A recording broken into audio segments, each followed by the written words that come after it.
You are terminated! As of this moment! Now get out of my building! There seems to be a misunderstanding here. Get back to work, Henderson. This doesn't concern you. Arthur Sterling adjusted the collar of the drab gray janitorial uniform, the coarse fabric a stark contrast to the bespoke silk-lined suits that were his daily armor. In the reflection of the polished chrome elevator doors, he was no longer Arthur Sterling, the self-made billionaire CEO of Sterling Holdings, a titan of commercial real estate whose name was etched in gold leaf on the very building he now stood in. He was simply Art, a new hire on the custodial staff, a man whose face was designed to be overlooked, whose presence was meant to blend into the background. He pulled the gray beanie lower, obscuring his familiar, often photographed features. This charade was a necessary evil, a descent from his ivory tower into the bedrock of his empire. For months, a troubling disconnect had been gnawing at him. The monthly performance reports from the Sterling Tower, his flagship property in the heart of Chicago, were pristine. Efficiency was up, operational costs were down, and the third-party management company, Prime Property Solutions, submitted glowing reviews of their on-site team. There were 0 formal complaints on file. On paper, it was a perfectly humming machine. But the whispers told a different story. Anonymous emails, sent from untraceable accounts, had started trickling into his executive office's general inbox. They were brief, desperate messages, filled with misspellings and fear. "He's a tyrant. We are treated like animals. Please help us. Nobody listens." They were ghosts in the machine, digital cries for help that contradicted every piece of data his executive team reviewed. His COO had dismissed them as the ramblings of a disgruntled employee, a common occurrence in a corporation of this size. But Arthur hadn't built his empire by ignoring the details. He had started his career cleaning floors in a factory to pay for night school. He knew the smell of industrial cleaner and the ache of a long shift on your feet. He knew that true strength in a company wasn't found in the boardroom, but in the morale of the people who polished its floors and emptied its trash. He had to see it for himself. He pushed the heavy wheeled cart filled with cleaning supplies out of the service elevator and onto the 44th floor. The afternoon sun streamed through the floor-to-ceiling windows, casting long shadows across the immaculate marble. The air was still and quiet, filled with the low hum of the building's climate control system. Most of the corporate tenants had gone home for the day, leaving behind a silent, gleaming canyon of glass and steel. He felt a surge of pride looking at the space, the clean lines, the expensive art, the breathtaking view of Lake Michigan. This was his legacy. But the anonymous emails felt like termites, chewing away at the foundation of that legacy from the inside out. He started his assigned tasks, following the checklist given to him by a harried daytime supervisor who hadn't given him a second glance. Clean the executive washrooms, polish the brass fixtures, vacuum the hallway carpets. He worked deliberately, his movements practiced from a lifelong past.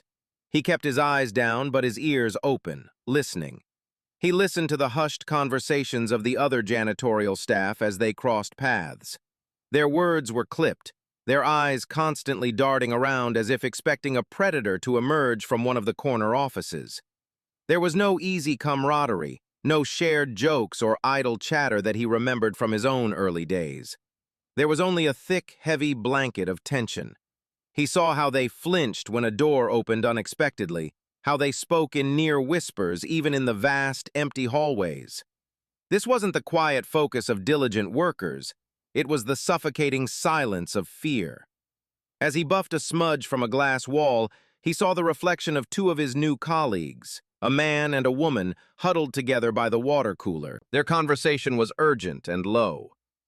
"Said my hours are getting cut again if I take another sick day," the woman whispered, her voice trembling.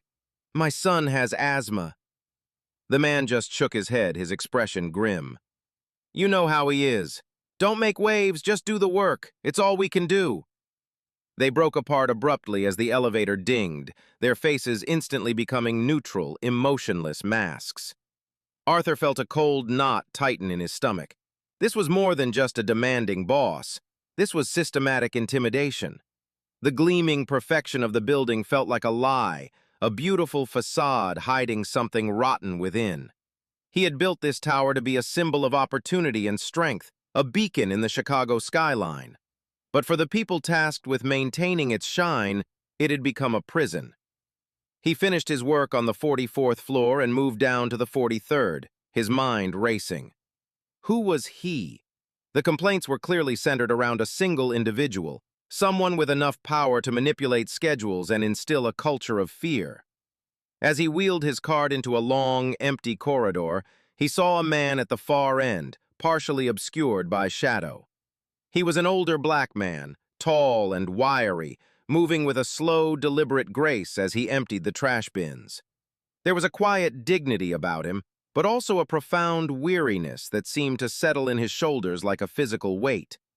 Their eyes met for a fleeting second, and Arthur saw a flicker of something, resignation, sadness, a deep, abiding exhaustion that went beyond physical labor. In that moment, Arthur knew.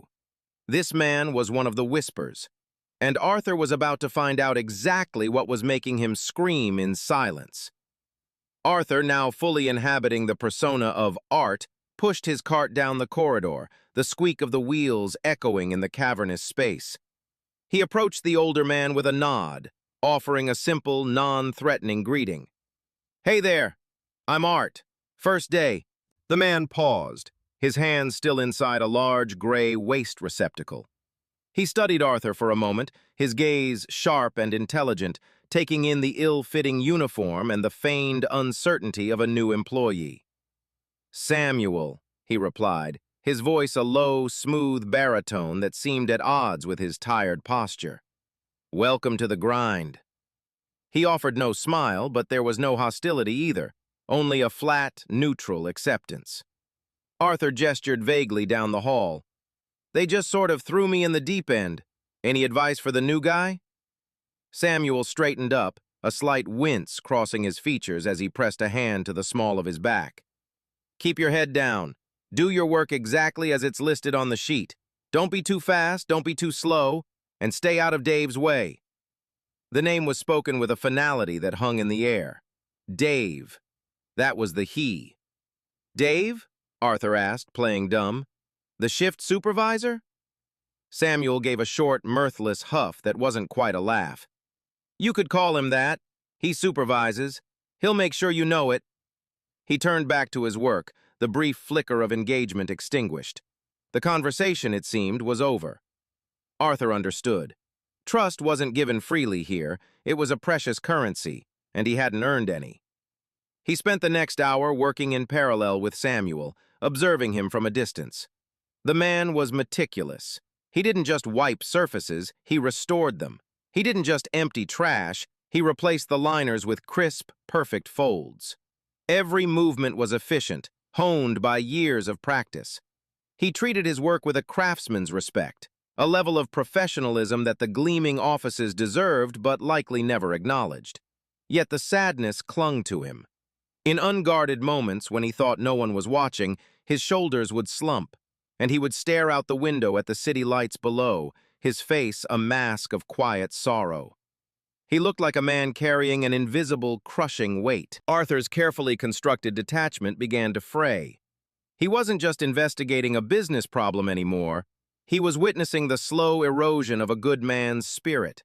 He tried again later, offering Samuel a bottle of water from his own lunch bag. "It's a hot one today, even with the AC." Samuel hesitated, then accepted it with a quiet, "Thank you."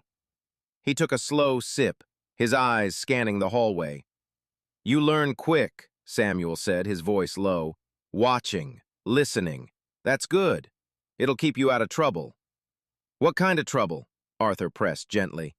Samuel looked at him, his gaze penetrating. He seemed to be weighing something, deciding if this stranger, this Art, was just another temporary face or something different. "The kind of trouble that gets your hours cut for no reason," he finally said, his voice barely a whisper. "The kind that gets you written up for taking 30 seconds too long on your break. The kind that makes you feel like you're less than a man for just trying to earn a paycheck." He took another drink of water, his knuckles white around the plastic bottle. Dave's kind of trouble. Before Arthur could respond, a new figure appeared at the end of the hall, walking with an arrogant, purposeful stride. He was a man in his late 30s, with a stocky build, sandy blonde hair cut in a severe style, and a face that was perpetually flushed with a low-grade anger. He wore a slightly better-fitting uniform with supervisor embroidered on the chest. His eyes, small and pale blue, immediately locked onto the two of them. "Something interesting to talk about, ladies?" the man called out, his voice dripping with sarcasm. "Or are you getting paid to stand around and gossip?" Samuel's entire demeanor changed in an instant. He straightened his back, his face became an impassive mask, and he avoided the supervisor's gaze. He looked like a soldier bracing for an impact. "No, Mr. Miller. Just getting back to it," Samuel said, his voice devoid of all emotion. The supervisor, Dave Miller, swaggered closer, his eyes raking over Arthur. "You're the new guy, Henderson, right?" "Art Henderson," Arthur replied, keeping his voice neutral. "Right, Henderson. Let me give you the only piece of advice you'll ever need here. You're paid from the neck down. I do the thinking. You do the work. Don't let me catch you slacking, and especially don't let me catch you listening to this one." He jabbed a thumb towards Samuel. "He's old, he's slow, and he's full of complaints. Not the kind of influence you need." He didn't even look at Samuel as he said it, a casual, dehumanizing cruelty that was clearly part of his routine. Arthur felt a surge of white-hot rage, so intense it almost buckled his knees. He had to physically clench his fists inside his pockets to keep from reacting. He had faced down hostile corporate raiders and cutthroat competitors, but this petty, vicious display of power over a man who deserved nothing but respect made his blood boil in a way nothing else ever had. He forced himself to nod, to play the part of the intimidated new worker. "Yes, sir. Understood." Dave smirked, a cruel twist of his lips. "See that you do."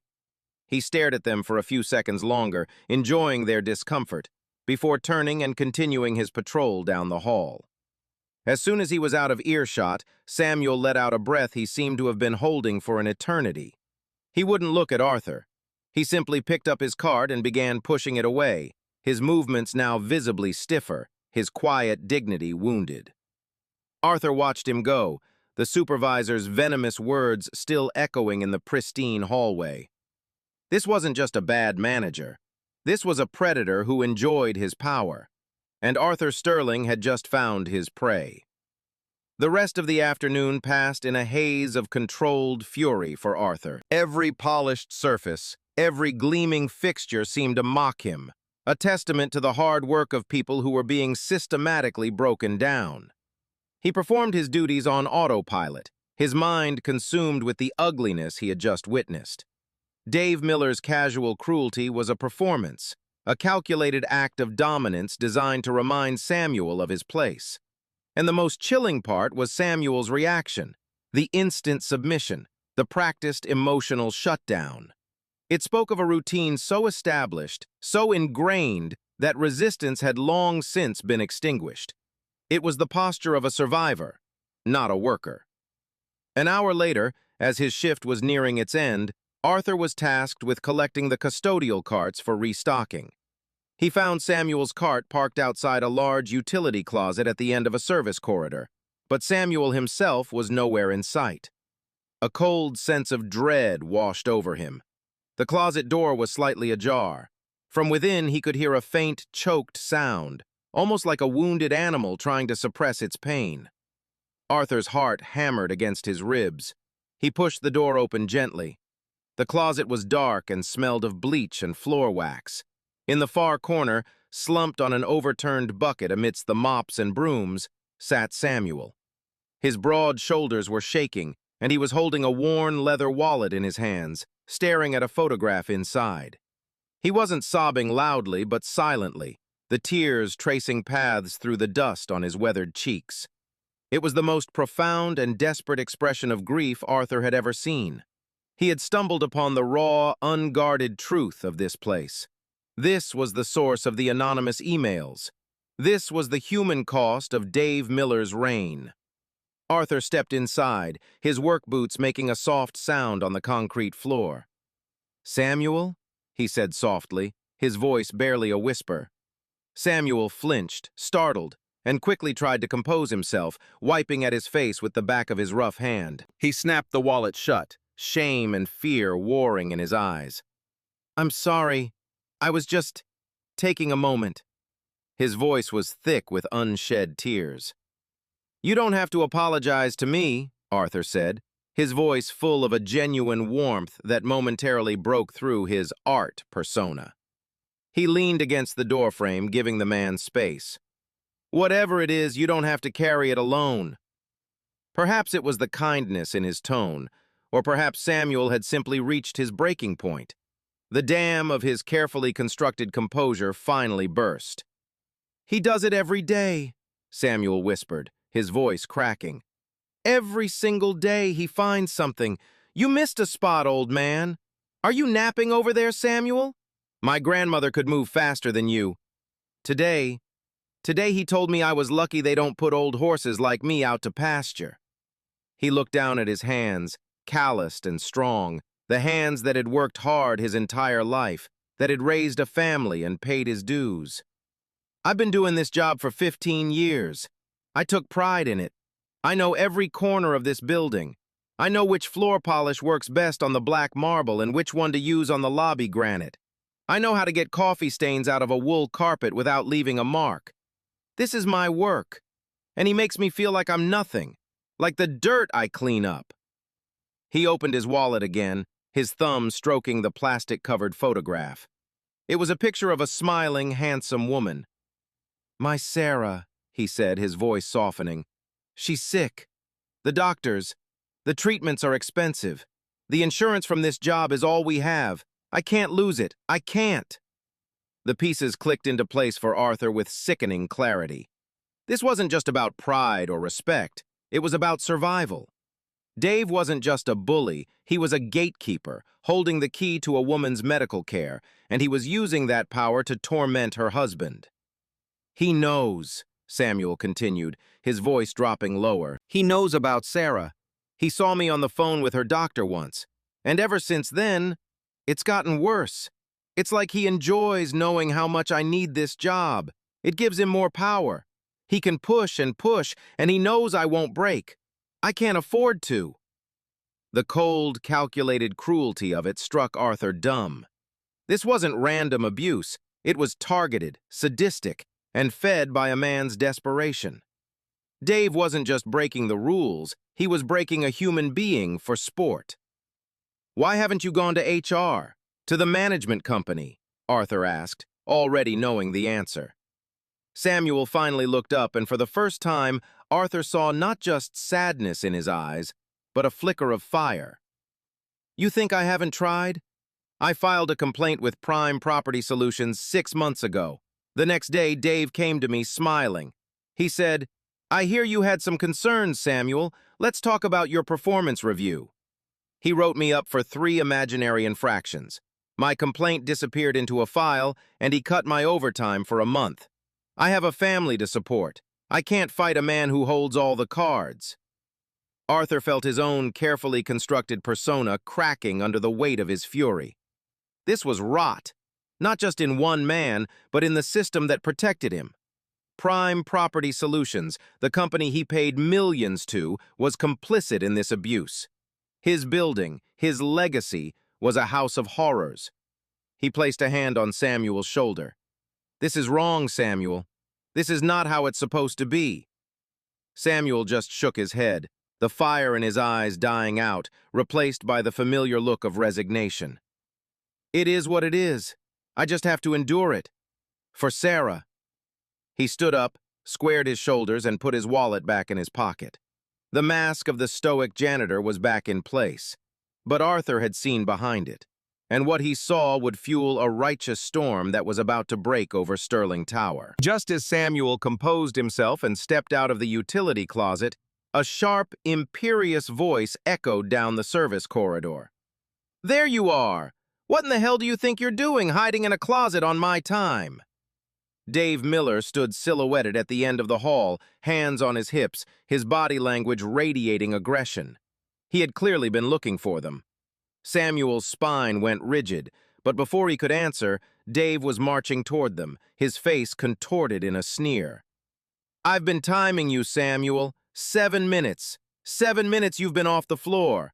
Do you have any idea how much filth can accumulate in 7 minutes because of your laziness?"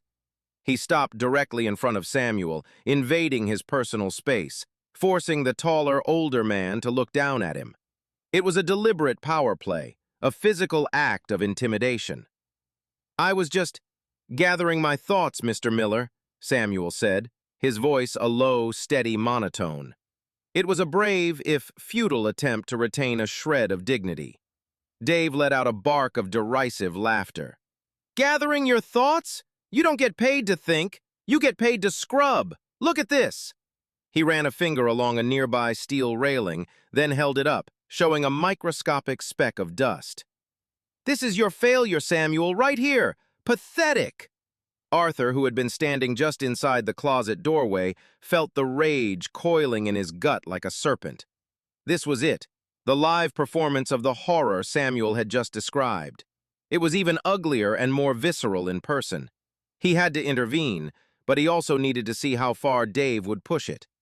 He stepped out of the closet, intentionally drawing the supervisor's attention.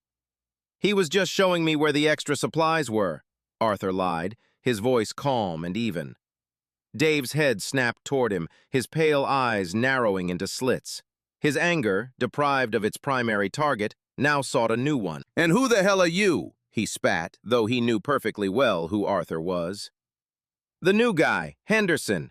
Did I give you permission to speak? Did I give you permission to be back here at all? Your checklist says you're supposed to be on the west corridor, not back here having a tea party with Mr. Slow and Steady." The venom in his voice was palpable. He was testing him, sizing him up, establishing the pecking order from day one. Arthur met his gaze, refusing to be intimidated. He kept his expression neutral, his posture relaxed. This lack of fear seemed to infuriate Dave even more. "You've got a real smart mouth for a new hire," Dave sneered, stepping closer to Arthur. "Let me tell you something, Henderson. I run this floor. My word is law. You look at me when I talk to you. You call me Sir or Mr. Miller, and you do exactly what I tell you when I tell you. Is that clear?" "Perfectly," Arthur said, the single word carrying a weight that Dave, in his arrogance, completely missed. This quiet defiance was a language Dave didn't understand. He was used to cowering, to apologies, to fear. Arthur's calm resolve was like a foreign object in his small, tyrannical kingdom. Frustrated, Dave turned his attention back to his favorite victim. "As for you, Samuel," he said, his voice dropping to a low, menacing growl, "this little chat is going in your file. Wasting company time, insubordination, and I'm docking you an hour's pay for it. Maybe that'll help you gather your thoughts on your own time." Samuel's face, which had remained a stoic mask, finally crumbled. A flicker of pure desperation crossed his features. "Mr. Miller, please. I can't afford that. My wife—" "I don't want to hear it," Dave roared, his voice echoing in the confined space. "Your personal problems are not my concern. My concern is a clean building. Now both of you get the hell back to work before I write you both up and send you home for the day without pay." He gave them one last withering glare, a look of pure contempt, before turning on his heel and stalking away, his self-importance radiating from him like heat. The corridor fell silent in his wake, the air thick with the residue of his poison.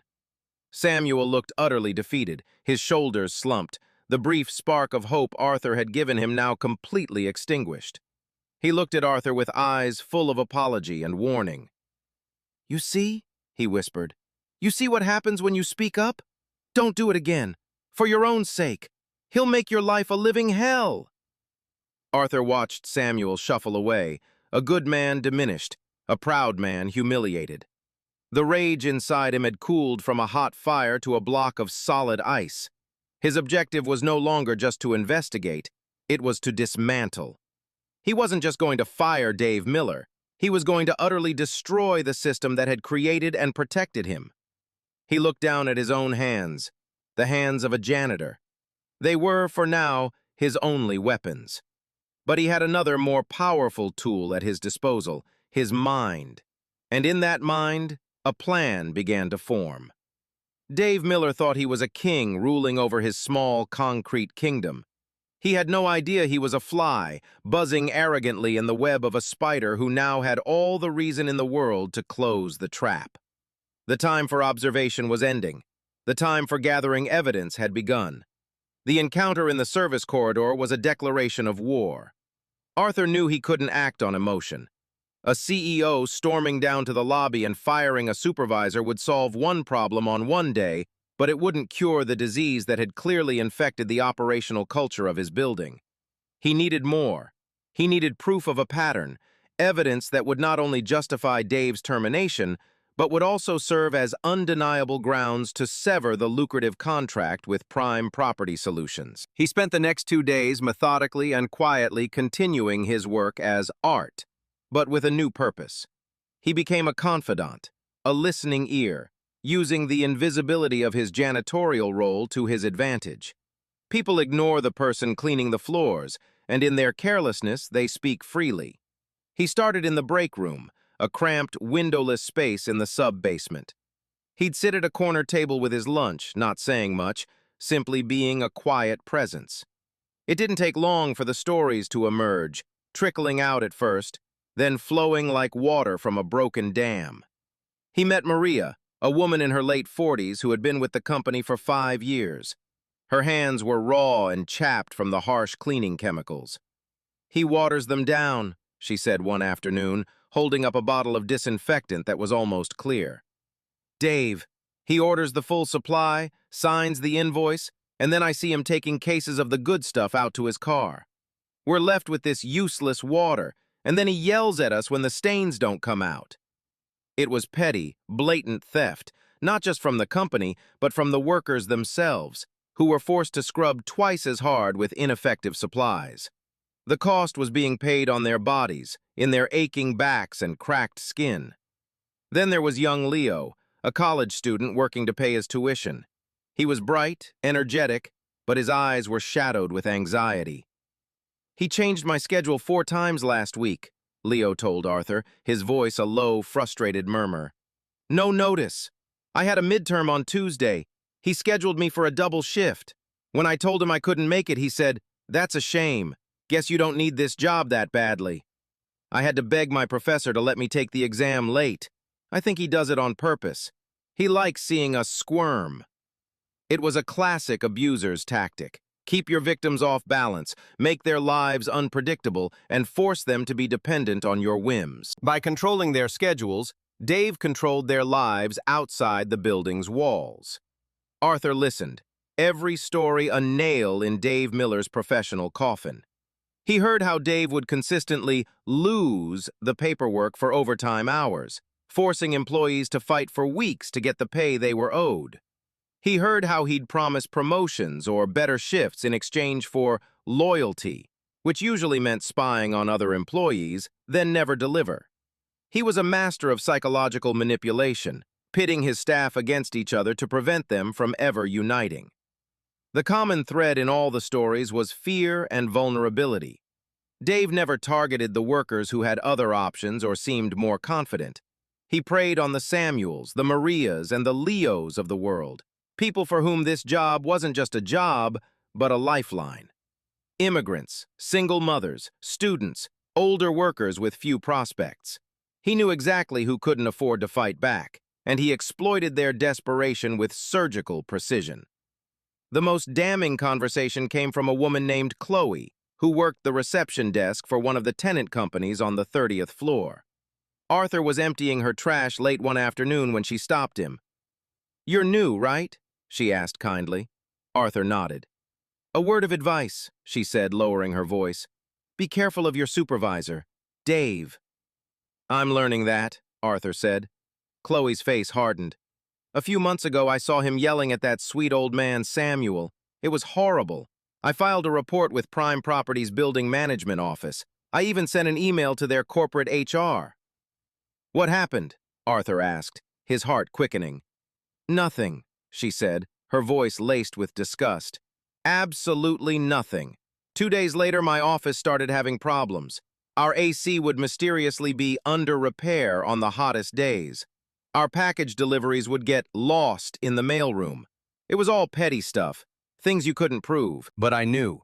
It was a message from him. Mind your own business. The system is rigged, he's protected, and everyone knows it. This was the missing piece. It confirmed Samuel's story and revealed the full scope of the conspiracy. Dave wasn't just a rogue employee, he was an infection that the host organism, Prime Property Solutions, was actively refusing to treat. Their inaction was complicity. They were content to let him terrorize the staff as long as the floors were shiny and the tenants didn't complain too loudly. Arthur thanked Chloe for the warning, his mind a whirlwind. He had enough anecdotal evidence to sink a battleship. He had testimony from a half-dozen employees, all detailing a consistent, long-term pattern of theft, harassment, and abuse. But he knew that in a corporate showdown, stories could be dismissed as hearsay. He needed something more. He needed something concrete. He needed to catch the tyrant in the act, to get irrefutable proof that would be admissible in both a boardroom and a courtroom. He now understood the battlefield. The next step was to make himself the target. He had to draw Dave's fire directly, to push the man until his arrogance made him careless. It was a dangerous game, but it was the only way to ensure that when he finally brought the hammer down, it would land with enough force to shatter Dave's entire corrupt world. Having mapped the landscape of fear Dave had created, Arthur knew his next move was to step directly into the line of fire. An effective leader doesn't just observe a problem from a safe distance, they understand it by experiencing it. He needed Dave to see him not as a compliant drone, but as a nail that stuck up, a nail that needed to be hammered down. The opportunity came the very next morning. Dave was conducting his morning inspection, a ritual of humiliation where he would walk the floors and find fault with the previous shift's work. Arthur had been assigned to clean a set of glass conference rooms on the 50th floor, home to a high-powered law firm. He had done the work meticulously, leaving the glass so clear it was practically invisible. Dave entered the room, his eyes scanning for imperfections. He found none. This, Arthur knew, would infuriate him. A lack of flaws gave him no ammunition. "Henderson!" Dave barked, his voice sharp. "Did you clean this room?" "Yes, sir, as instructed," Arthur replied, his tone deliberately flat and neutral. Dave walked over to a massive 10-foot-tall pane of glass overlooking the city. He squinted, searching. Finally, he pointed to a spot near the very top. "What do you call that?" he demanded. Arthur looked up. There was nothing there. It was a perfect, uninterrupted view of the Chicago skyline. "I don't see anything, sir." "Are you calling me a liar?" Dave's voice rose. "There's a smudge, right there. You're either blind or incompetent. Get the ladder and do it again, and this time, do it right." It was a classic gaslighting technique, an assertion of power based on a complete fabrication. This was the opening Arthur had been waiting for. Instead of immediately complying, he held his ground. "With all due respect, Mr. Miller, there is no smudge. I just spent 20 minutes on that pane of glass." The silence that followed was electric. In Dave's world, direct contradiction was an act of rebellion punishable by immediate execution. His face flushed a deep, blotchy red. For a moment, he seemed at a loss for words. "What did you just say to me?" he finally managed, his voice a low, dangerous hiss. "I said, there is no smudge," Arthur repeated calmly, meeting his gaze without flinching. This was a calculated risk. He was pushing the boundaries, daring Dave to escalate. Dave's fists clenched at his sides. He took a step toward Arthur, his chest puffed out. "You're done," he spat. "You're fired. Get your things and get out of my building." "You can't fire me," Arthur said, his voice still unnervingly calm. "Only the prime property account manager can terminate an employee, and only for documented cause. There is no cause." Arthur had spent the previous night memorizing the employee handbook, the very rules Dave so gleefully ignored. He was using the system against its abuser. The mention of corporate policy seemed to throw Dave off balance. He clearly wasn't used to his authority being challenged by chapter and verse. He couldn't fire Arthur on the spot without creating a paper trail he couldn't control. A cruel, cunning smile spread across Dave's face. He had been outmaneuvered, but he was regrouping. "You're right, Henderson, I can't fire you, but I can make you wish I had." His eyes gleamed with malicious intent. "Your assignment has changed. The sub-level 3 storage area. It hasn't been cleaned out in 5 years. I want it spotless. Every box dusted, every shelf wiped, the entire floor stripped and waxed. I want it done by the end of your shift." It was an impossible task. Sub-level 3 was a cavernous space, a graveyard of old office furniture, forgotten filing cabinets, and decades of accumulated dust and grime. It was a week's work for a team of 3, let alone one man in a single 8-hour shift. It was a punishment designed to break him physically and mentally. "And I want you to do it without a dust mask," Dave added, the final sadistic twist of the knife. "The inventory shows we're all out. You'll have to make do." He knew full well the air in that room would be thick with allergens and particulate matter. It was not just a cruel order, it was a flagrant health and safety violation. "Yes, sir," Arthur said, the picture of compliance. He knew this was his ordeal, the trial he had to endure to get the evidence he needed. As he descended into the dark, musty basement, the weight of the task ahead settled on him. The air was as bad as he'd imagined, thick and stale. He spent the next 7 hours in a personal hell. He heaved heavy, dust-caked furniture. He wiped down shelves thick with a greasy film. His lungs burned, his eyes watered, and every muscle in his body screamed in protest. It was brutal, back-breaking labor, made worse by its utter pointlessness. This wasn't about cleaning, it was about subjugation. By late afternoon, he was covered in grime, his body aching, his throat raw. He had made a respectable dent in the room, but the task remained impossible. That's when Dave made his triumphant return, a smug look on his face. He walked into the room, making a show of waving the dust from his face. "Well, well, Henderson, not looking so smart now, are you?" he taunted. "This is what happens when you cross me. You end up in the gutter where you belong." Arthur, leaning against a stack of boxes to catch his breath, just looked at him. He didn't say a word. In his pocket, his phone, which he had set to record audio an hour earlier, was silently capturing every word. "Since you're so far behind," Dave continued, relishing his victory, "you'll be staying late to finish. Off the clock, of course. Consider it a lesson in respect." The demand was blatantly illegal. It was wage theft, pure and simple. And Arthur now had him on tape admitting to it. "I'm not staying," Arthur said, his voice raspy. Dave laughed. "You are, or I'll write you up for refusing a direct order and abandoning your post. You'll be fired for cause, just like you said. Your choice." He was so confident, so wrapped up in his own power, that he was freely confessing to a crime. He saw a janitor, not a threat. Arthur stood up straight, the exhaustion momentarily forgotten, replaced by an icy resolve. He had what he needed. The test was over, and Dave Miller had just failed it spectacularly. Arthur clocked out at exactly 5 p.m., ignoring Dave's sputters and threats of disciplinary action. He knew the illegal order to work off the clock was an empty threat now that he had it recorded. The real value wasn't in arguing with Dave now, but in letting the man believe he had won. An arrogant enemy is a careless enemy. Arthur spent the evening in his hotel suite, not his penthouse, to maintain his cover. He replayed the audio file.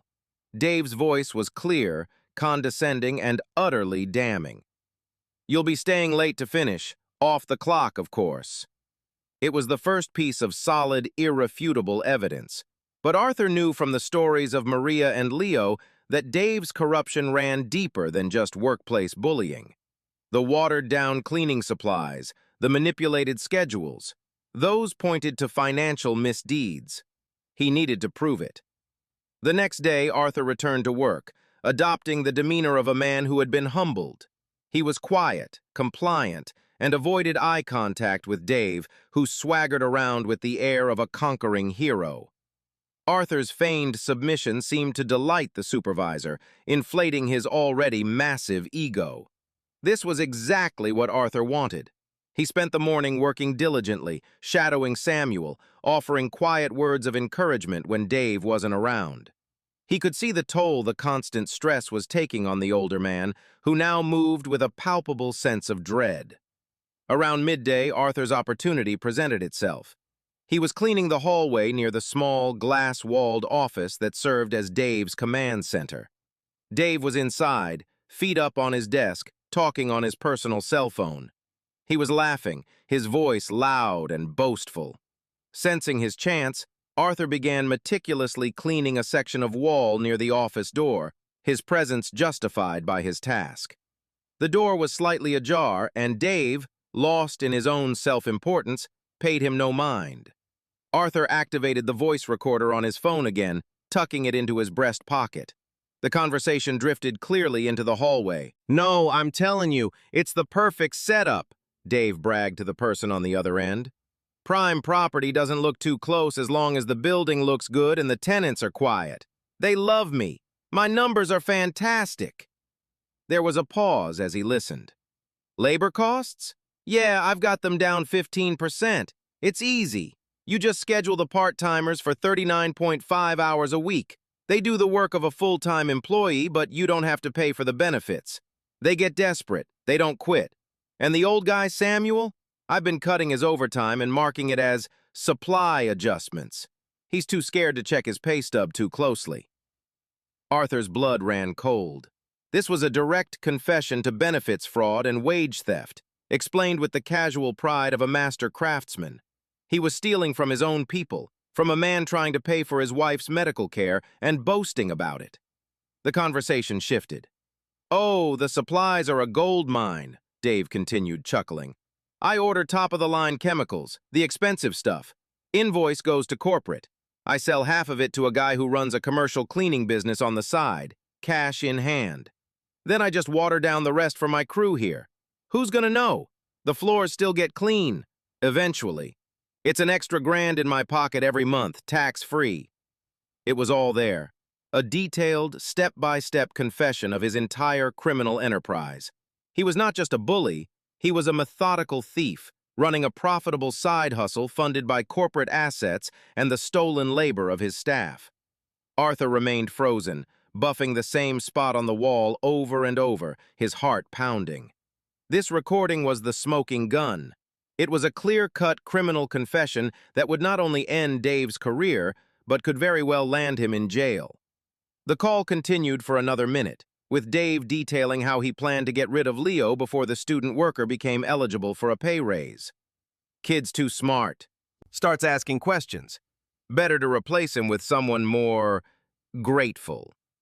The utter contempt he had for his staff, for the very people whose hard work made him look good, was breathtaking. He saw them not as human beings, but as chess pieces to be moved, resources to be squeezed, and problems to be eliminated.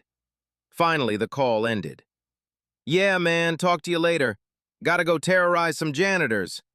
He laughed again and hung up. The sound grated on Arthur's soul. He waited a few more seconds, then quietly stopped the recording and pocketed his phone. He had it. He had the weapon he needed to decapitate the entire corrupt operation. He could have ended it right then and there. He could have walked into Dave's office, played the recording, and watched the man's world crumble. But he held back. The phone call proved the crime, but Chloe's story about the ignored HR complaints hinted at a deeper problem. How was Dave getting away with the paperwork? How was he hiding the theft and manipulating the schedules in the system without raising red flags? The recording was the bullet, but he still needed to understand the gun.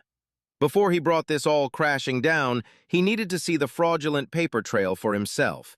He needed to get inside that office and onto that computer.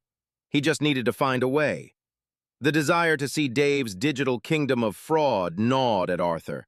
He knew the recordings were powerful, but in the corporate world, data was king. Exposing the falsified records would be the final, unanswerable blow, proving not only Dave's guilt, but the utter negligence of Prime Property Solutions' oversight. He needed a distraction, a window of opportunity to get into that office alone. The chance came late the next afternoon, born of Dave's own arrogance. A minor plumbing issue on the 25th floor had resulted in a small water leak in a tenant's office.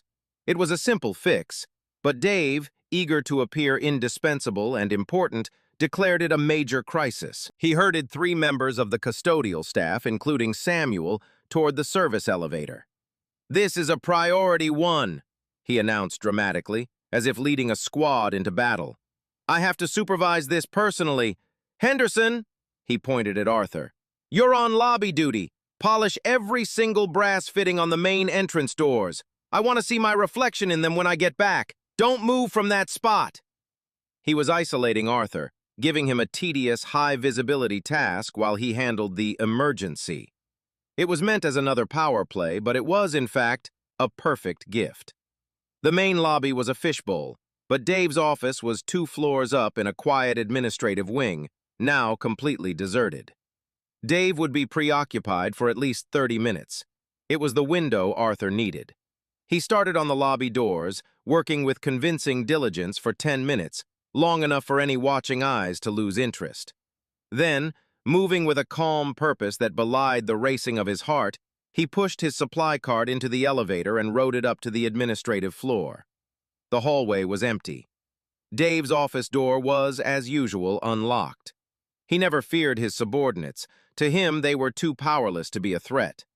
Arthur slipped inside, his pulse thrumming in his ears. The office was small and tidy, a testament not to Dave's organization, but to his lack of actual work. The centerpiece was his desktop computer, which was humming quietly in sleep mode. Arthur touched the mouse. The screen flickered to life, displaying a login prompt. Locked, of course. For a second, he felt a surge of frustration, but then his eyes scanned the desk. Taped to the bottom of the monitor, partially obscured by a coffee mug, was a small yellow sticky note.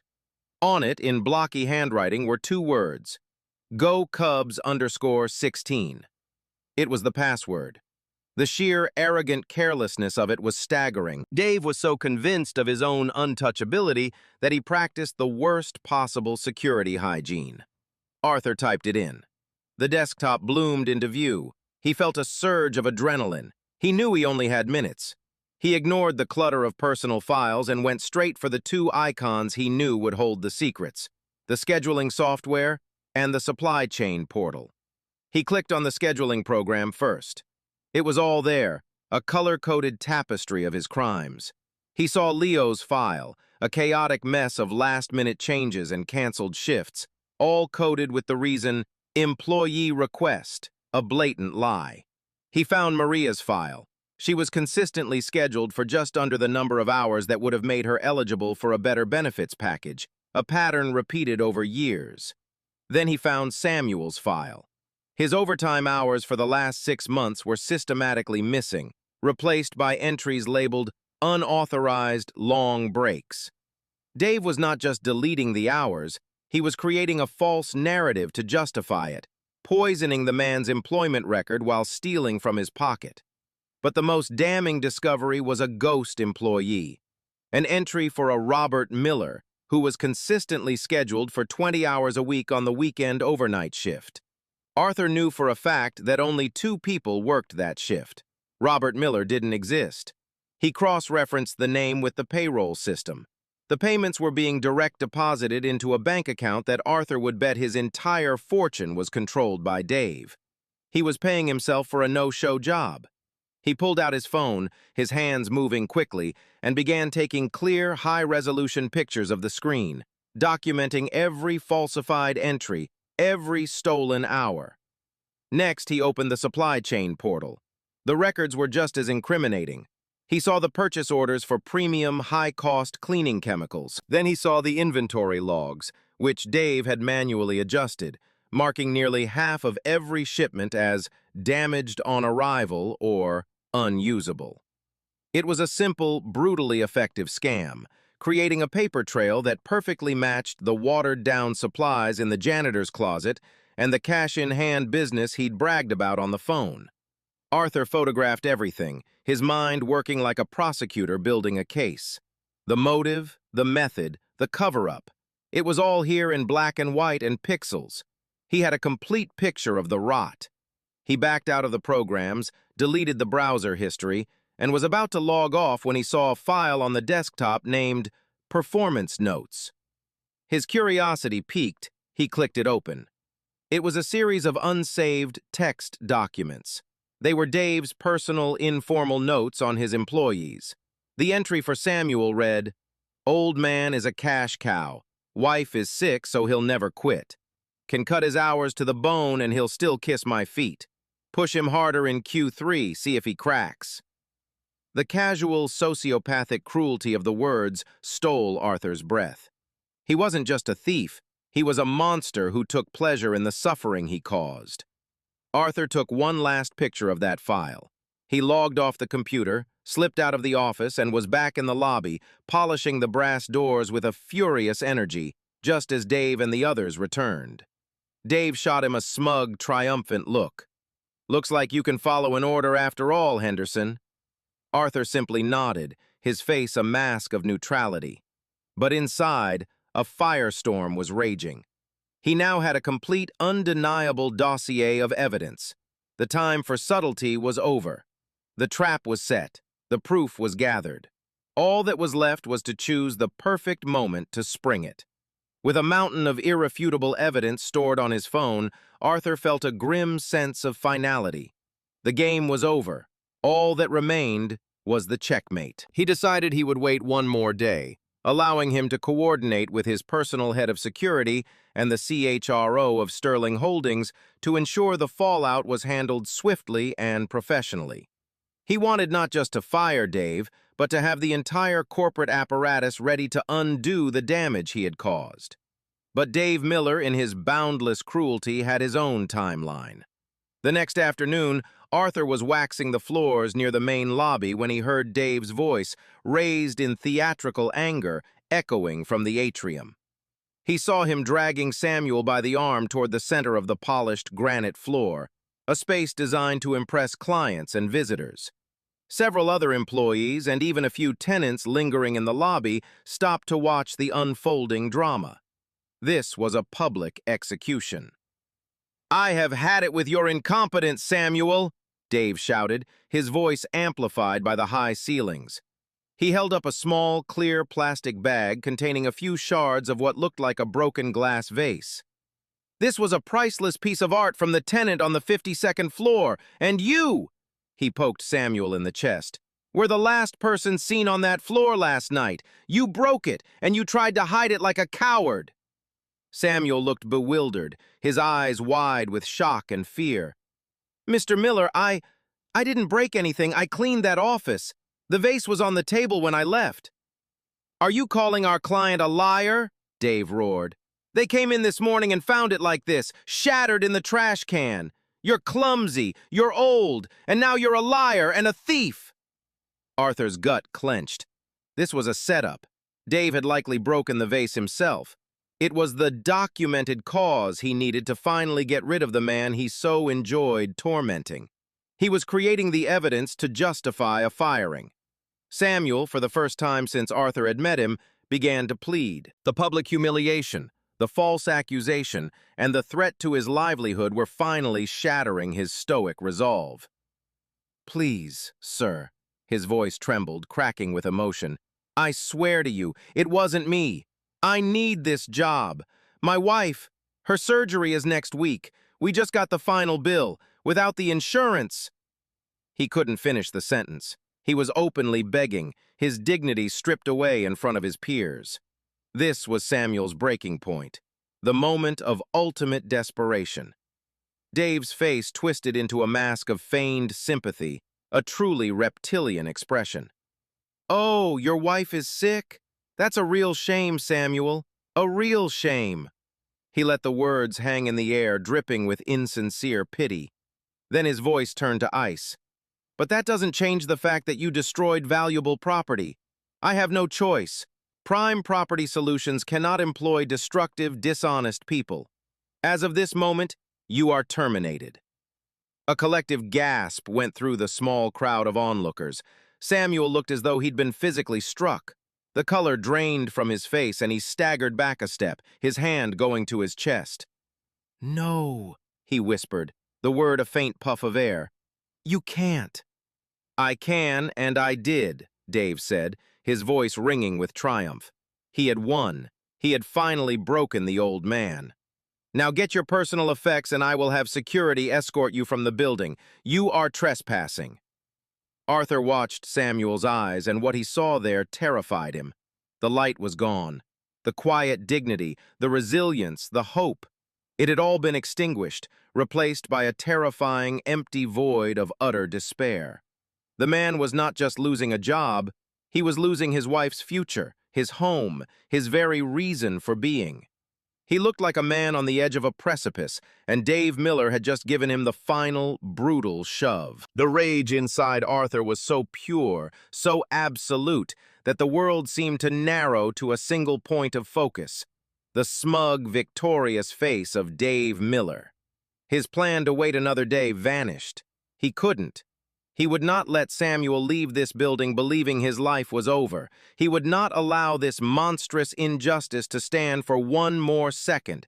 This was the moment. Here, in the heart of the building he had built, in front of the people Dave had terrorized, the reckoning would happen. Not in a quiet HR office, but in the light of day, for all to see. He set down his floor buffer, the quiet hum dying into silence. He took a step forward, out of the shadows of his janitorial role and into the center of the lobby.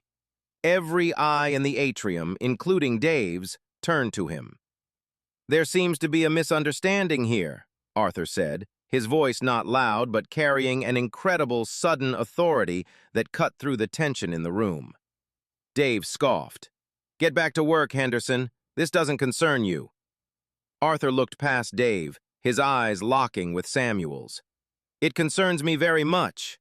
Then he turned his gaze back to Dave, and for the first time he let the full, unshielded force of his will, the will of a billionaire CEO, show in his eyes. "Because you are not fit to manage anyone, let alone a man as good as him." Dave stared at Arthur, his mind struggling to process the blatant insubordination. He saw a janitor, covered in a fine layer of dust and smelling of floor wax, speaking to him with the unshakable authority of a king.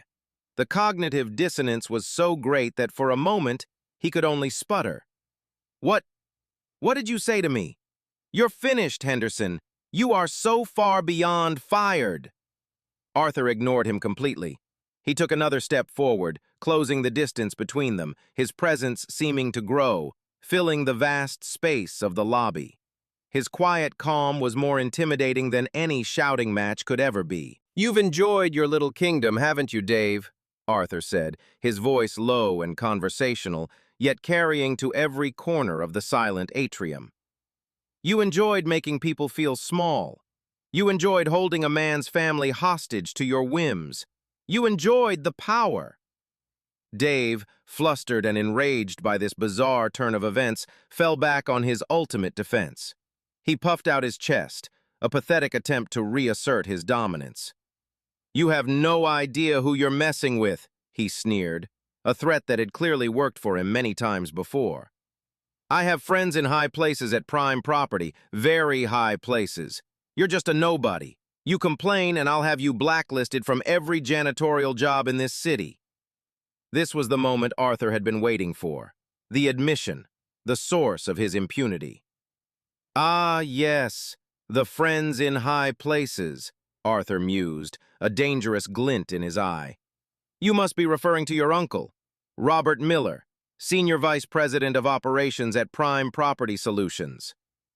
Dave's jaw fell slack. His face, which had been red with anger, blanched to a pasty white. The blood drained from it so fast he looked like he might faint.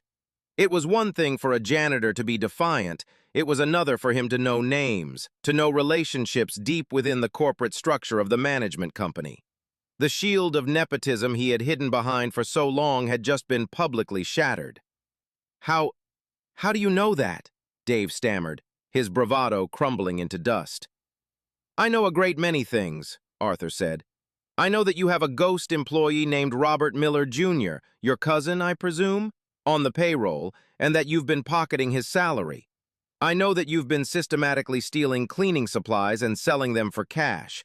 I know that you've been falsifying timesheets to deny employees their rightful overtime pay and benefits. I know that you instructed me personally to work off the clock in a hazardous environment.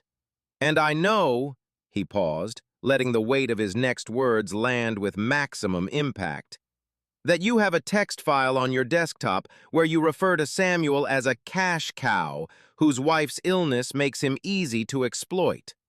Each statement was a hammer blow, dismantling Dave's reality piece by piece.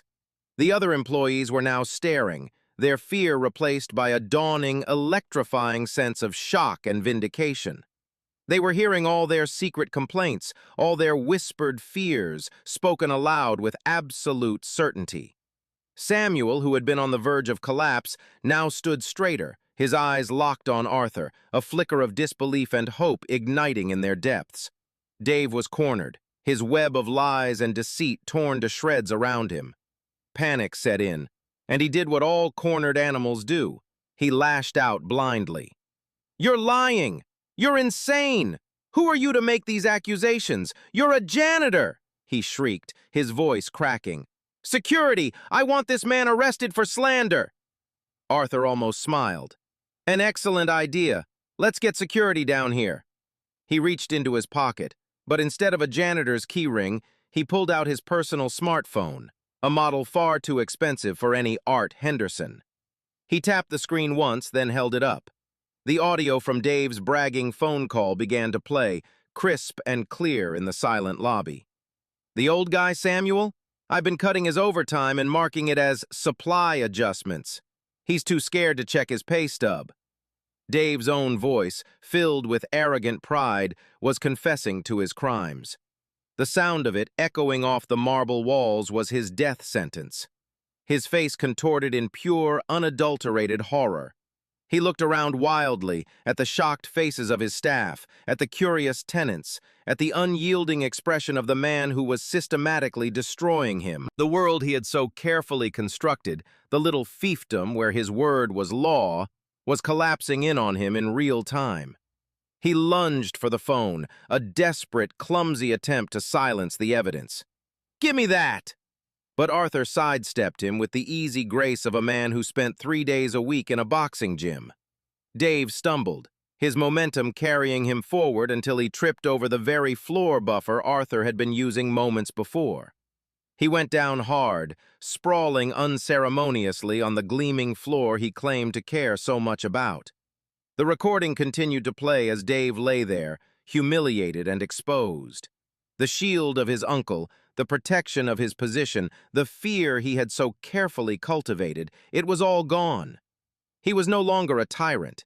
He was just a common criminal, caught in his own trap, brought down by a man he had dismissed as nothing more than dirt beneath his feet.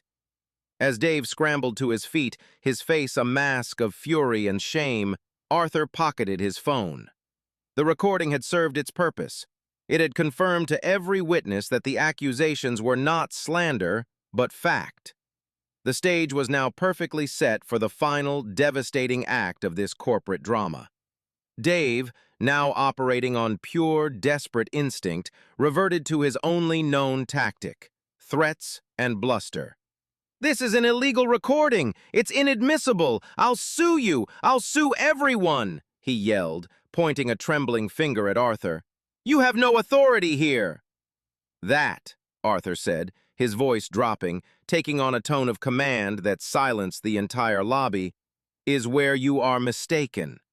He turned his head slightly, his gaze sweeping over the assembled employees who stood frozen, watching the unbelievable scene unfold. He saw Maria, her hand over her mouth in shock. He saw Leo, his eyes wide with a look of dawning comprehension. And he saw Samuel, who was now standing tall, the years of weariness seeming to fall away from him, replaced by a quiet, powerful vindication. These were not just witnesses, they were the jury. They were the ones who had suffered, and they were the ones who deserved to see justice delivered. Not behind the closed doors of an HR office, but here, in the open, where the abuse had taken place. This was no longer just about firing a corrupt manager. It was about restoring dignity to an entire group of people. It was about showing them that the system, which they believed was irrevocably broken and rigged against them, could, in fact, work. That the person at the very top of the pyramid did, in fact, care about the foundation. Arthur knew that the next few moments would redefine the culture of this building, and perhaps his entire company for years to come. The story of this day would become a legend, a cautionary tale for would-be tyrants, and a beacon of hope for the overlooked. He had to handle it perfectly. He saw Dave fumbling for his own phone, no doubt intending to call his uncle, his last line of defense. Arthur knew he had to cut him off, to completely sever his connection to the power structure that had enabled him for so long. The time for Art Henderson was over. The time for Arthur Sterling had come. He took a deep breath, centering himself. He was no longer a janitor playing a role. He was the CEO of a multi-billion-dollar corporation, standing in the lobby of his flagship building, about to clean his own house. His gaze met Dave's one last time. The supervisor's eyes were filled with a confusing mix of rage, fear, and a desperate, pathetic plea for this all to be a bad dream. He still couldn't comprehend how a man in a janitor's uniform could possess such knowledge and power. He was like a medieval lord being overthrown by a peasant who had somehow learned the secrets of the court. "You're right about one thing, Dave," Arthur said, his voice ringing with absolute finality. "This doesn't concern a janitor named Art Henderson." He paused, letting the silence stretch, building the tension to its absolute peak. He reached into the back pocket of his uniform trousers and pulled out his wallet. It wasn't the cheap, worn-out wallet he'd been carrying as part of his disguise. It was a sleek, custom-made black leather wallet.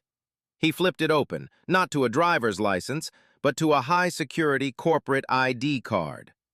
The card was black, with a gold holographic seal. On it was his picture, the one from the cover of Forbes magazine last year, and his name, printed in bold, clear letters. Arthur Sterling, CEO, Sterling Holdings. He held it up for Dave to see. The silence in the lobby was absolute, broken only by the faint hum of the building's ventilation system. Every single person was frozen, their eyes locked on the small black card that had just changed everything. The final act was about to begin, and the curtain was rising on Dave Miller's personal apocalypse. Dave Miller stared at the ID card. His brain refused to process what his eyes were seeing. Arthur Sterling. The name was everywhere in this building, on the polished brass plaque by the entrance, on the letterhead of the corporate tenants, on the lips of every power broker in Chicago. He was a legend, a myth, a figure who occupied the rarefied air of penthouses and private jets. He was not a man who wore a gray janitor's uniform and scrubbed floors. It was impossible. It was a joke. It had to be a fake. That's a fake," Dave stammered, his voice a pathetic squeak. "You can't be—" "Can't I?" Arthur said, his voice calm and cold as a winter lake. He slipped the wallet back into his pocket and took out his phone again. But this time, he wasn't playing a recording. He swiped the screen and put the phone to his ear. He didn't dial a number. He spoke a single word. "Daniel." A voice, crisp and professional, immediately responded from the phone's speaker, loud enough for everyone nearby to hear. "Yes, Mr. Sterling, we're on standby. What do you need?" The use of his name, the instant response from the voice on the phone, sent a new wave of icy dread through Dave's system. This was real. This was happening. "Daniel, I'm in the main lobby of Sterling Tower," Arthur said, his eyes never leaving Dave's terrified face. "We have a non-employee on the premises who is impersonating a supervisor and harassing my staff. His name is Dave Miller. I need you and your team to come down and escort him from my building immediately." The words, "my building," landed like physical blows. They were a statement of ownership, of ultimate authority, that stripped away any lingering doubt. Arthur Sterling was not just a name on the wall. He was the man who owned the wall, the floor, the air itself. "We're on our way, sir. 2 minutes," the voice replied. Arthur ended the call. The entire exchange had taken less than 30 seconds. In that time, Dave Miller's world had been turned inside out and set on fire. The color had completely drained from his face, leaving behind a sickly yellowish pallor. His mouth opened and closed, but no sound came out. He looked at the janitor's uniform, then back at the man's face, a face he now recognized from magazine articles and news reports. He saw the cold, righteous fury in Sterling's eyes, and in that moment, he understood the full, cataclysmic scale of his mistake. He hadn't been bullying a powerless janitor. He had been tormenting the king in disguise. He took a stumbling step backward, then another, his mind reeling. Every cruel word, every petty act of theft, every moment of humiliation he had inflicted upon Samuel and the others flashed before his eyes. But now they were refracted through the terrifying lens of his victim's true identity. He had mocked and abused one of the most powerful men in the city. Samuel, who had been watching this all unfold in stunned silence, finally seemed to understand. A slow, quiet breath escaped his lips. The man he had confided in, the new worker he had tried to protect, was the owner of the entire damn company. The irony, the sheer poetic justice of it was overwhelming. Around the lobby, the other employees were connecting the dots, their whispers turning into a low, buzzing murmur of disbelief and awe. The janitor was the CEO. The CEO had seen everything. Arthur turned his attention away from the crumbling Dave and walked over to Samuel. He placed a hand on the older man's shoulder. "Samuel," he said, his voice now filled with a warmth and respect that was in stark contrast to the icy tone he'd used with Dave. "I am so sorry. I am sorry for what you have endured in my building. This never should have happened." Samuel could only nod, his eyes misty. I don't know what to say." "You don't have to say anything," Arthur replied. "Your work speaks for itself. Your dignity speaks for itself." At that moment, the main elevators dinged open. 4 men in sharp, dark suits stepped out. They were tall, fit, and moved with the quiet efficiency of professional security. The man in the lead, Daniel, nodded crisply at Arthur. "Mr. Sterling." He then turned his impassive gaze to Dave. "Mr. Miller, will you come with us, please?" Dave looked like a trapped animal. His eyes darted from the security team to Arthur and finally to the exit, as if contemplating a run for it. But there was no escape. Daniel and another agent flanked him, their presence non-negotiable. "This isn't over," Dave muttered, a last pathetic gasp of defiance. "Yes," Arthur said, his voice echoing in the silent lobby. "It is." The janitor had made his phone call, and with it, he had brought a corrupt kingdom crashing to the ground. Daniel and his team took Dave by the elbows, their grips firm but professional. There was no struggle.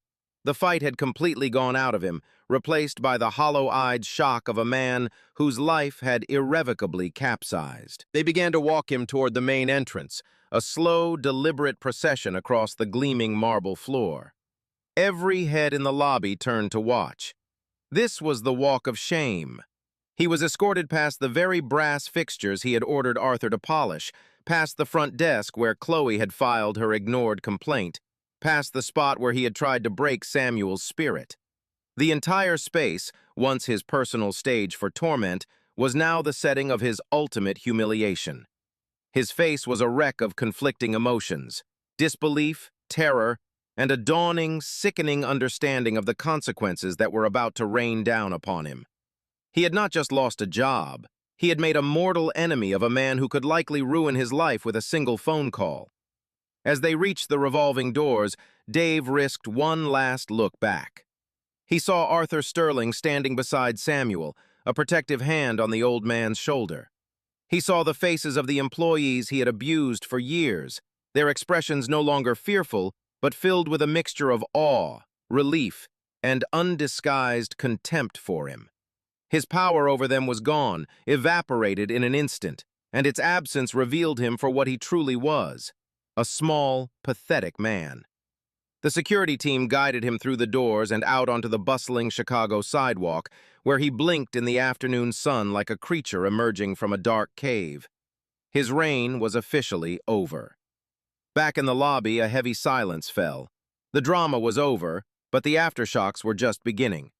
15 employees stood in a loose circle, their eyes fixed on Arthur Sterling, who was still dressed in the humble gray uniform of a janitor.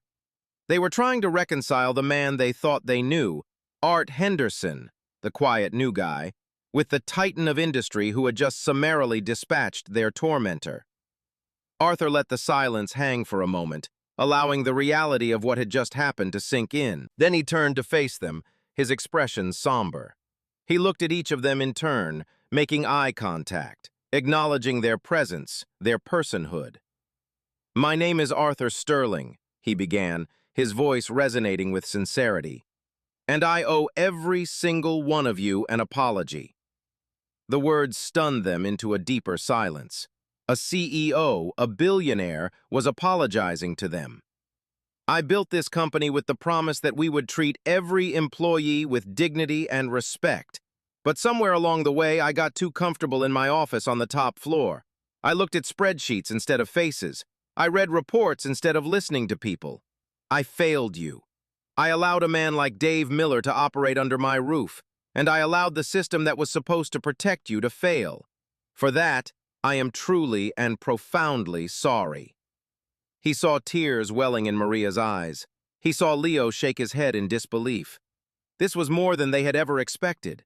They had hoped, at best, for Dave to be fired. They had never imagined an admission of responsibility from the man at the very top. "So, what happens now?" It was Leo who finally spoke, his voice hesitant. It was the question on everyone's mind. Were their jobs safe? Was this real? "What happens now," Arthur said, a new, steely resolve in his tone, "is that we fix it. We fix all of it, starting this very minute." He pulled out his phone again. "I'm calling Eleanor Vance, our Chief Human Resources Officer. She and her team will be here within the hour. They are going to conduct a full, immediate audit of every hour you've worked, every dollar you're owed. Every bit of stolen overtime, every cent from falsified pay stubs will be repaid to you with interest. Any of you who were unfairly denied benefits, you will be enrolled immediately, with coverage retroactive to the day you were first eligible." He then looked directly at Samuel. "Samuel, your wife's surgery. It's covered. All of it. You have my word. We will also arrange for a private car service to take her to and from every appointment. Your only job is to be with her. You are on fully paid medical leave effective immediately for as long as you need." Samuel, a man who had withstood years of abuse without breaking, finally broke. A single powerful sob escaped his throat, a sound of grief and gratitude and overwhelming relief all at once. He buried his face in his hands, and Arthur stepped forward, wrapping his arm around the man's shaking shoulders. He didn't offer empty platitudes. He just stood there with him, a silent promise that the nightmare was finally over. The other employees watched, many of them now openly weeping. It was a dam breaking, years of pent-up fear and frustration and injustice pouring out in a cleansing flood. Arthur Sterling had not just fired a bad manager, he had validated their suffering, restored their dignity, and in a single powerful afternoon, he had given them back their hope. Within the hour, the main lobby of Sterling Tower was transformed from a scene of high drama into a highly efficient administrative command center. Eleanor Vance, a sharp, no-nonsense woman who had been Arthur's CHRO for a decade, arrived with a rapid response team. Laptops were set up on temporary tables, and employees were gently guided one by one to private consultations where their cases could be reviewed with compassion and confidentiality. Arthur had given Eleanor a single, clear directive: spare no expense, make them whole. While his HR team triaged the immediate human cost, Arthur ascended to his real office on the 81st floor for the first time in days. He had shed the janitor's uniform and was now back in one of his custom suits, the familiar fabric feeling like battle armor. He still had a war to fight. His first call was not to a lawyer, but to Robert Miller, Dave's uncle and the senior VP of operations at Prime Property Solutions. The man answered with a jovial, unsuspecting tone. "Arthur, to what do I owe the pleasure?" "There is no pleasure in this call, Robert," Arthur said, his voice as cold as steel. He proceeded to lay out in methodical and excruciating detail every crime his nephew had committed. He detailed the wage theft, the benefits fraud, the kickback scheme with the cleaning supplies, and the systematic abuse of the staff. He ended by playing a 10-second clip from Dave's recorded confession. The line went silent. When Robert Miller finally spoke, his voice was a panicked whisper. "Arthur, I had no idea. This is the first I'm hearing of it. He's my sister's boy. I was just trying to give him a chance." "You gave him a kingdom," Arthur cut in, his voice merciless. "You received formal complaints from my tenants and your own staff, and you buried them to protect him. Your negligence makes you complicit. Your inaction makes you liable." He let that sink in for a second before delivering the killing blow. "As of 6 p.m. today, the contract between Sterling Holdings and Prime Property Solutions for the management of this building is terminated. You have 30 days to transition your operations out. A team of my lawyers will be in touch with your CEO tomorrow morning to discuss the massive civil liabilities you now face. We will also be turning over all of our evidence, the recordings, the computer files, everything, to the district attorney's office. I imagine they'll be very interested in your nephew's various criminal enterprises." There was a sound of choked sputtering on the other end of the line, but Arthur wasn't finished. "And Robert, if I were you, I'd find a very good lawyer for yourself as well. A grand jury might be curious about what a senior VP knew and when he knew it." He hung up the phone without waiting for a reply. He felt no satisfaction, only a grim resolve. He had excised the cancer. Now, he had to rebuild. His next calls were to his own executive team. He convened an emergency meeting of his COO, CFO, and head of building operations. He explained the situation bluntly. "We've been running this building on a faulty operating system," he told them. "We outsourced our most valuable asset, our people, to a company that didn't share our values. That ends today. We are bringing building management in-house, all of it. Custodial, security, maintenance. We will hire every single one of the current Prime Property employees who wishes to stay, and we will hire them as direct employees of Sterling Holdings." The decision sent shockwaves through the room. It was a massive logistical and financial undertaking. It would cut into their profit margins significantly in the short term. But Arthur was adamant. "I don't care about the margins for the next 2 quarters. I care about the next 20 years. A building is only as strong as its foundation, and the people who work here are that foundation. We will pay them a living wage. We will give them full benefits. We will create pathways for promotion, and we will treat them like the essential professionals they are. This will become the new Sterling standard." He saw the understanding dawning on the faces of his team. This wasn't just a reaction. It was a fundamental shift in the company's philosophy. It was a move away from the prevailing corporate wisdom of ruthless outsourcing and toward a more integrated, human-centric model of business. It was a statement. For the rest of the evening, Arthur worked with a singular focus, directing the complex machinery of his corporation to enact this new vision. Contracts were drafted, budgets were reallocated, and a new Sterling Building Services division was chartered. Downstairs in the lobby, his HR team was making good on his promises. One by one, employees emerged from their meetings with looks of stunned relief. Maria was told she would be receiving a check for over $8,000 in unpaid overtime. Leo's erratic schedule was wiped clean, replaced by a fixed, predictable one that would work around his classes. And Samuel, after a long, gentle conversation with Eleanor Vance, had finally been convinced to accept the paid leave and go home to his wife. Arthur had watched from his office window as a black car, one of his own, had pulled up to take the old man home. It was a small gesture in the grand scheme of things, but it was a start. The house was being cleaned, from the very top floor all the way down to the bottom. In the days that followed, Sterling Tower was a hive of controlled, purposeful activity. The transition away from prime property solutions was swift and decisive. Arthur's in-house team moved with the efficiency of a military operation, rewriting protocols, establishing new supply chains, and, most importantly, conducting personal interviews with every single janitorial, maintenance, and security staff member. It was a clear signal to everyone. The old ways were dead. For the employees, it was like waking from a long, oppressive dream. The atmosphere of fear that had suffocated the hallways for years began to dissipate, replaced by a tentative, fragile sense of hope. They saw real, tangible changes. New, high-quality cleaning supplies arrived. Ergonomic equipment, long requested and long denied, was distributed. The break room in the sub-basement was completely renovated, with comfortable chairs, new appliances, and bright, warm lighting.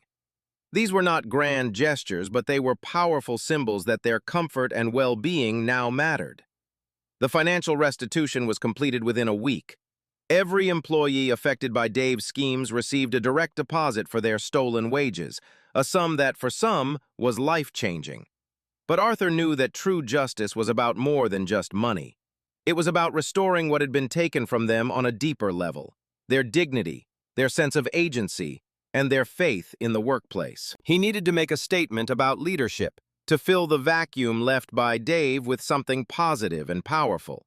He called a meeting with the entire newly formed Sterling Building Services team. They gathered in the same lobby where the drama had unfolded, but this time the mood was one of quiet anticipation. Arthur stood before them, not as a CEO in a suit, but in simple slacks and a button-down shirt, one of them. "Over the past week," he began, "we have laid the groundwork for a new way of doing things. But a system is only as good as the people who lead it. This team needs a leader, a supervisor who understands the work, who respects the people, and who leads from the front." He paused, his eyes scanning the crowd until they landed on one man. "That's why I've asked Samuel to come back today." A path cleared as Samuel walked to the front of the room. He was not in his uniform. He wore a crisp, new suit, a gift from Eleanor Vance's team. He looked rested. The deep lines of stress on his face seemed to have softened. His wife's surgery, fully covered and successful, had been 2 days ago, and she was now recovering peacefully at home. He stood beside Arthur, his posture straight and proud. "I've learned more about real leadership in the past week from watching all of you than I have in 30 years in a boardroom," Arthur continued. "Leadership isn't about giving orders. It's about taking care of your people. It requires integrity, humility, and a deep first-hand knowledge of the work being done. No one in this building embodies those qualities more than Samuel." He then turned to the older man. "Samuel, I am officially offering you the position of head supervisor of Sterling Building Services for this entire building. You would be in charge of all scheduling, all supply management, and most importantly, the well-being of this team. You would report directly to my corporate head of operations. It comes with a manager's salary, full executive benefits, and the authority to run this department the right way." A wave of stunned, joyous applause broke out among the employees. They were clapping not just for Samuel, but for the rightness of the decision. It was a perfect, poetic act of restoration. The man who had been most victimized was now being elevated to the highest position of trust. Samuel was speechless. He looked at Arthur, his eyes shining with unshed tears. He looked out at his colleagues who were beaming at him, nodding their encouragement. After a long moment, he found his voice. "Mr. Sterling, Arthur," he began, his voice thick with emotion. "For years I came to this building and did my job. I tried to do it with pride. Some days were harder than others. I never imagined. I never dreamed." He took a deep breath, composing himself. "I don't have a college degree. I don't have management experience on a piece of paper." "You have something better," Arthur interjected gently. "You have the respect of every single person in this room. That's the only experience that matters to me." Samuel nodded, a slow, dignified acceptance. "Then I would be honored," he said, his voice ringing with a newfound strength. "I would be honored to accept. And I promise all of you," he said, turning to his team, I will not let you down.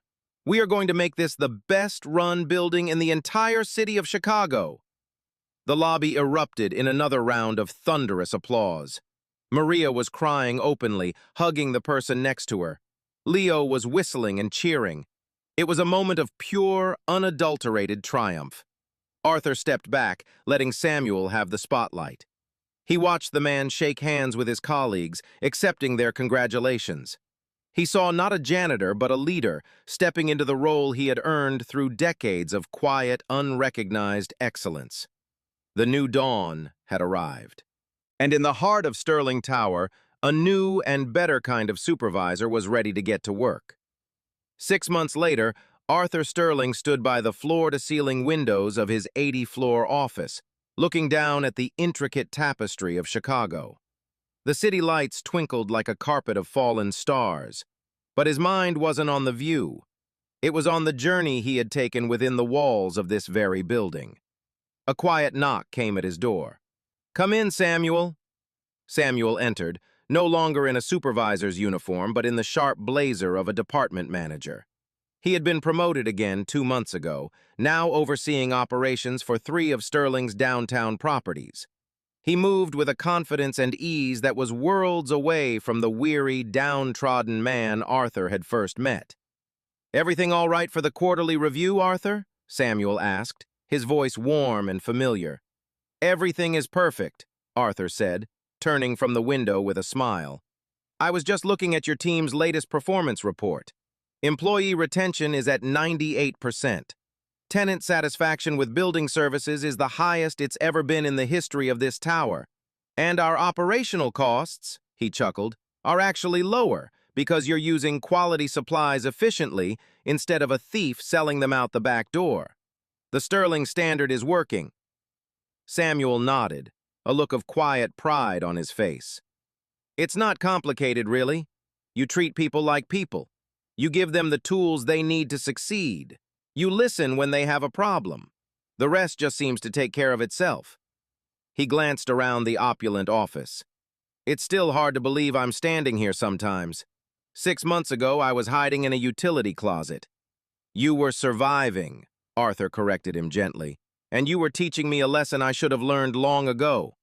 I built this company to be a symbol of strength, but I was measuring strength all wrong. It's not about the height of the tower. It's about the spirit of the people inside it." He gestured for Samuel to look out the window with him. "From up here, you just see the big picture, the profits, the assets, the market share. You forget that down there on every single floor, there are people living out their lives. People with sick spouses, kids in college, hopes and fears. A leader who forgets that isn't a leader at all. He's just a glorified accountant." Samuel was silent for a moment, absorbing the view and the sentiment. "Sarah and I talk about it sometimes," he said softly. "We talk about you, about what you did. It wasn't just about firing Dave. It was that you chose to see. You could have stayed up here. You didn't have to come down to the floors. You didn't have to wear the uniform." "It's the only way I could have truly understood," Arthur replied. "And it's a visit I intend to make a lot more often." He looked at his friend. "How is Sarah?" A brilliant, heartfelt smile lit up Samuel's face. "She's wonderful. The doctors say she's made a full recovery. She started volunteering at the hospital, helping other families going through the same thing. She calls it passing on the blessing." The 2 men stood in comfortable silence, 2 leaders from vastly different worlds, now united by a shared sense of purpose. The transformation within Sterling Tower had become a model for the rest of Arthur's company. The Sterling Standard was being rolled out nationwide, a testament to the idea that profitability and humanity were not mutually exclusive goals. Arthur had found that by investing in his people, his company had become stronger, more resilient, and more successful than ever before. He had descended from his ivory tower seeking to fix a small, anonymous problem, and in doing so, had rediscovered the very soul of his company and himself. The story of Dave Miller is a painful reminder of how easily power can corrupt, especially when it's wielded in the small, unseen corners of the world. What drives a person like that? Perhaps it was a deep-seated insecurity, a need to feel big by making others feel small. Maybe he felt powerless in his own life, and this job was the one place he could play king. If he had been mentored differently, if his own superiors had valued empathy over ruthless cost-cutting, could he have turned out differently? It's hard to say. But his actions, born of his own weakness, created a ripple effect of pain that nearly destroyed a good man like Samuel. If you were Arthur Sterling, would you have waited as long as you did? What if you had acted the first day you saw Samuel's pain? You might have saved him some suffering, but you would have missed the chance to uncover the full extent of the rot, leaving the system that protected Dave in place. It's a difficult balance between immediate intervention and strategic patience. For anyone in a situation like Samuel's, the lesson is heartbreakingly difficult. Your voice matters, even when the system tries to silence you. Finding an ally, documenting everything, and never giving up hope can sometimes bring about a miracle. The most important lesson, however, is for those who hold power. True leadership isn't about the authority you have, it's about the responsibility you bear for those under your care. The highest view from the top floor is worthless if you can't see the person scrubbing the floor in the lobby. Have you ever witnessed a Dave in your own workplace? Or more importantly, have you ever had the chance to be an Arthur for someone who needed help? Share your thoughts below, because these stories remind us that a little bit of compassion can change the world.